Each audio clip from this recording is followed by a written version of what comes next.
The DCP North, Bantia, now he has come out and issued a fresh statement that 6 bodies have now been identified. So, 8 bodies, 8 dead, 6 bodies identified. Can we listen to him? Can we listen to the statement?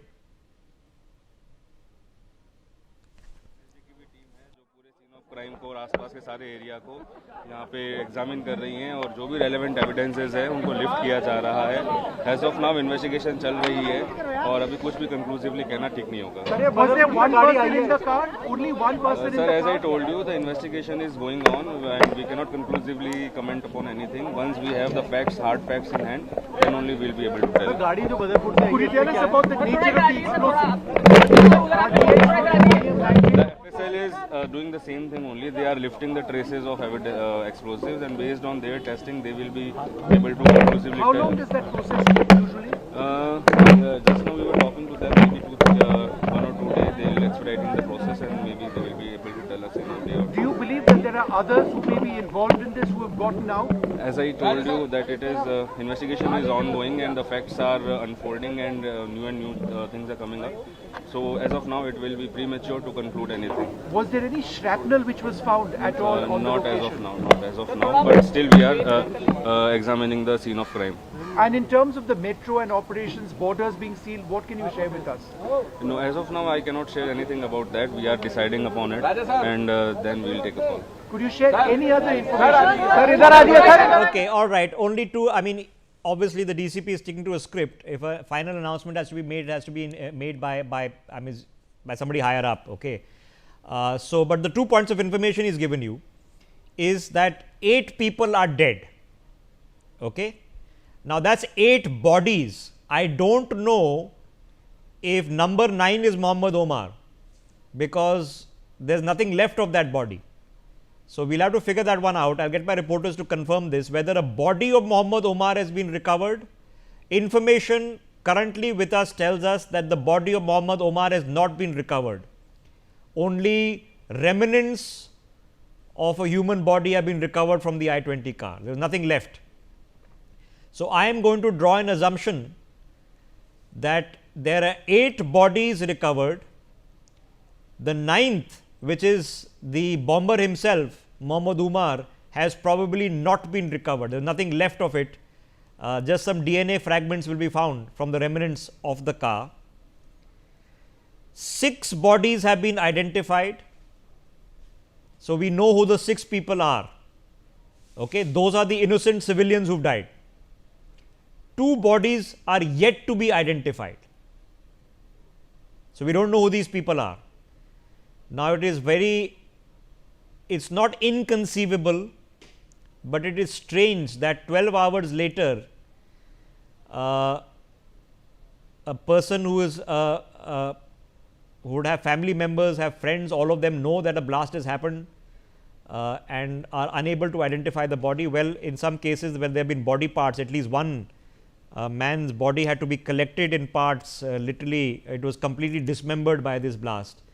So DNA identification etc. has to be done, which can take about 48 to 72 hours. Now the interesting part which we were discussing here with General Kochhar and the others was that and he said it in passing, that so far no shrapnel has been found. Now that doesn't mean there was no shrapnel, but what we've been discussing for the past hour or so has been that this bomb was either intending to use the CNG cylinder and the car itself as shrapnel, which is not unreasonable. The car is made of metal, the cylinder is made of metal. Weaponry also uses this kind of logic, that the casing itself becomes the shrapnel.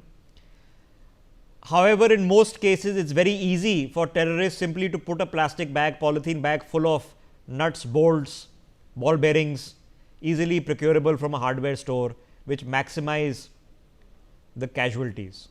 But so far, 5 post-mortem reports have been done, and the post-mortem reports are also not indicating shrapnel injuries of the kind that would be associated with the nuts, bolts and ball bearings. So there would be metal fragments etc. there would be concussive force which is led. So, eventually it is the concussive force which causes the blunt force trauma that kills you, not the shrapnel. So, in one case at least we have seen the body which has been flung 20-25 meters and landed on top of a car, an adult human body which has been flung 20-25 meters in the air to land on the top of the bonnet of a WagonR. You can imagine what the concussive blast force actually was. More details are coming in. So, I am trying to put the puzzle pieces together. 5 post-mortems have been conducted.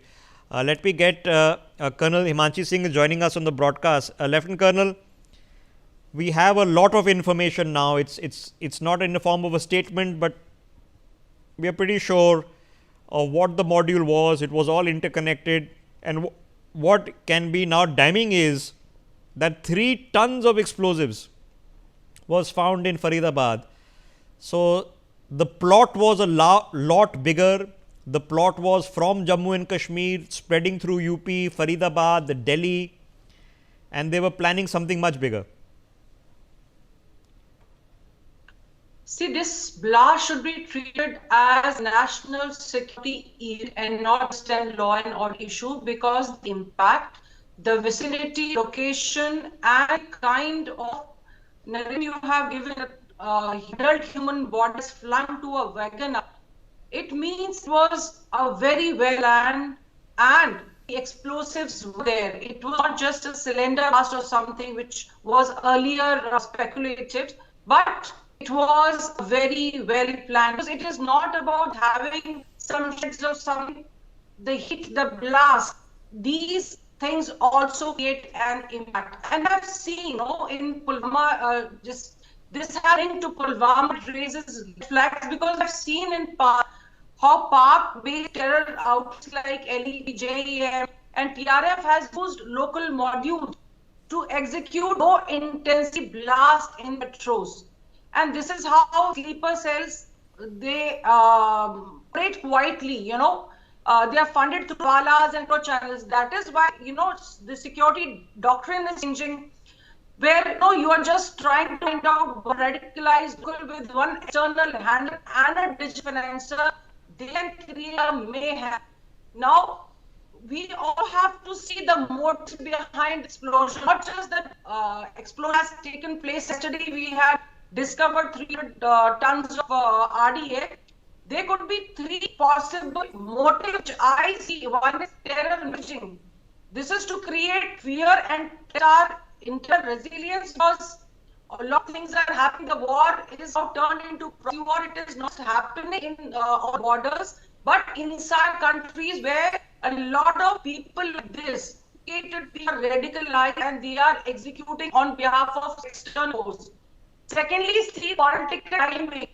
India is hosting several global and national events. There are elections going on, adversaries, they want to embarrass the government and create internal rift in the country and the visionary tactics. Because, see, toxic groups, they are trying to use focus from ongoing counter-terror operation JNK. And the heart of India is being attacked.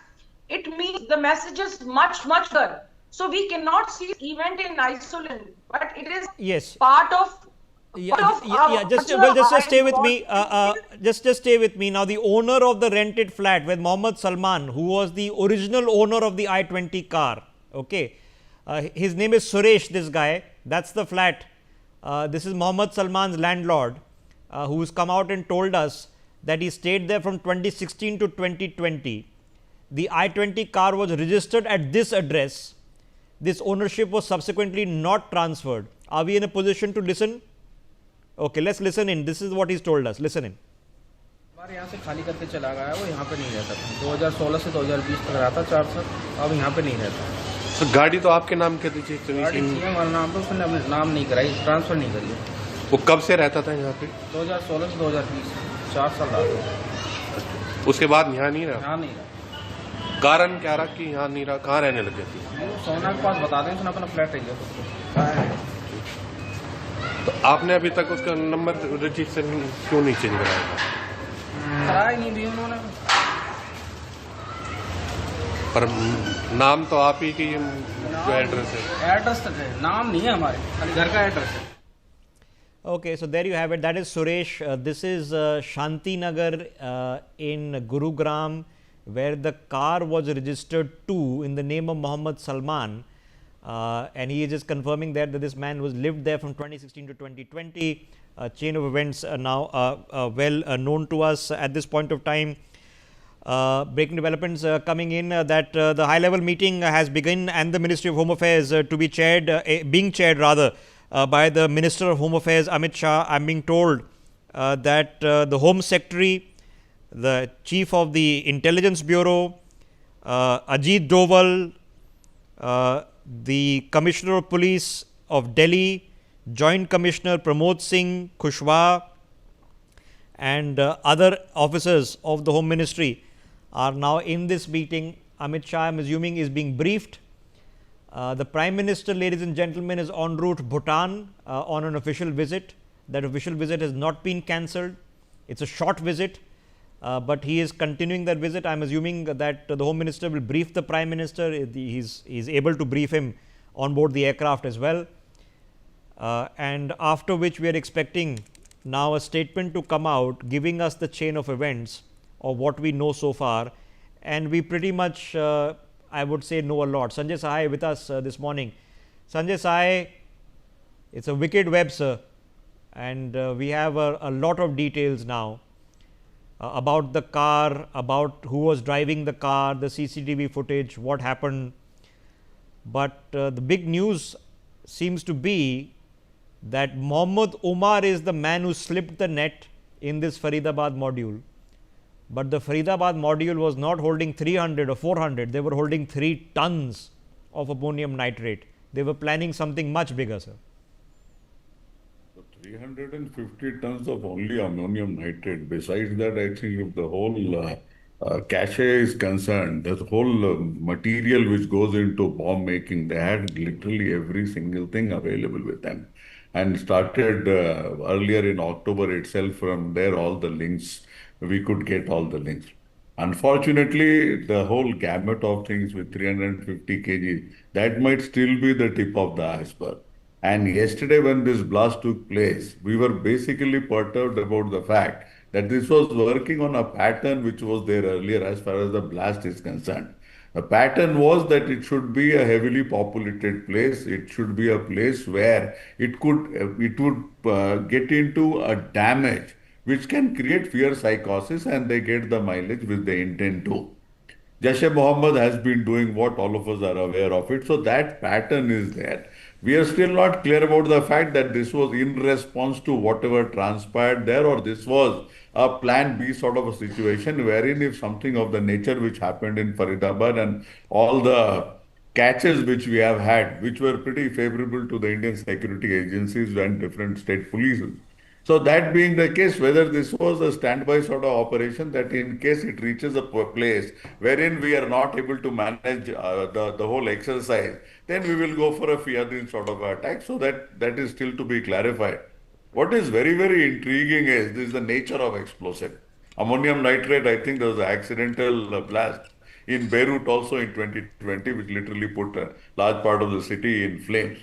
So how the nature of the explosive and the way it was detonated, because these shrapnels and all that still not found. So we are literally on basically a dead end.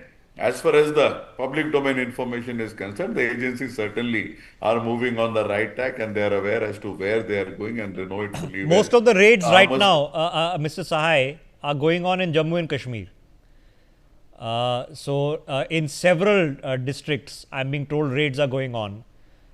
So it is pretty clear that there is some route which is being identified in Anantnag, in Pulwama, in Pahalgam. See, what was happened, they were lying low. And they were lying low and they were operating this lone wolves attack. So there is a very hybrid sort of a warfare which was happening, and when the stone pelting was forced to be stopped, they found another different ways and by which this whole thing went on. See, radicalization is a process which takes a long time. It needs a very different sort of a mindset, and these are the people who are very, very persistent. We have found it in the ISIS case also, in the way people were going to Syria. There were people who were born in Western Europe, and they could be radicalized. So radicalizing a whole group of doctors on the face of it as it stands now will also have lot number of logistical support. It's not Yeah. these 4 or 5 doctors who are managing the whole show. Yeah, yeah. So it is on a much. So where did the much chain break? As I mentioned, the muck up was Adil. He Yes. mucked it up. They had an operation going. He decided to put some posters up. Wasn't wearing a Yeah. mask. Didn't see the CCTV camera. Got caught. Then he thought he could go into hiding in Saharanpur. Okay. So obviously, clearly, he felt that there was a location, a house, a place where he could think of as a safe house.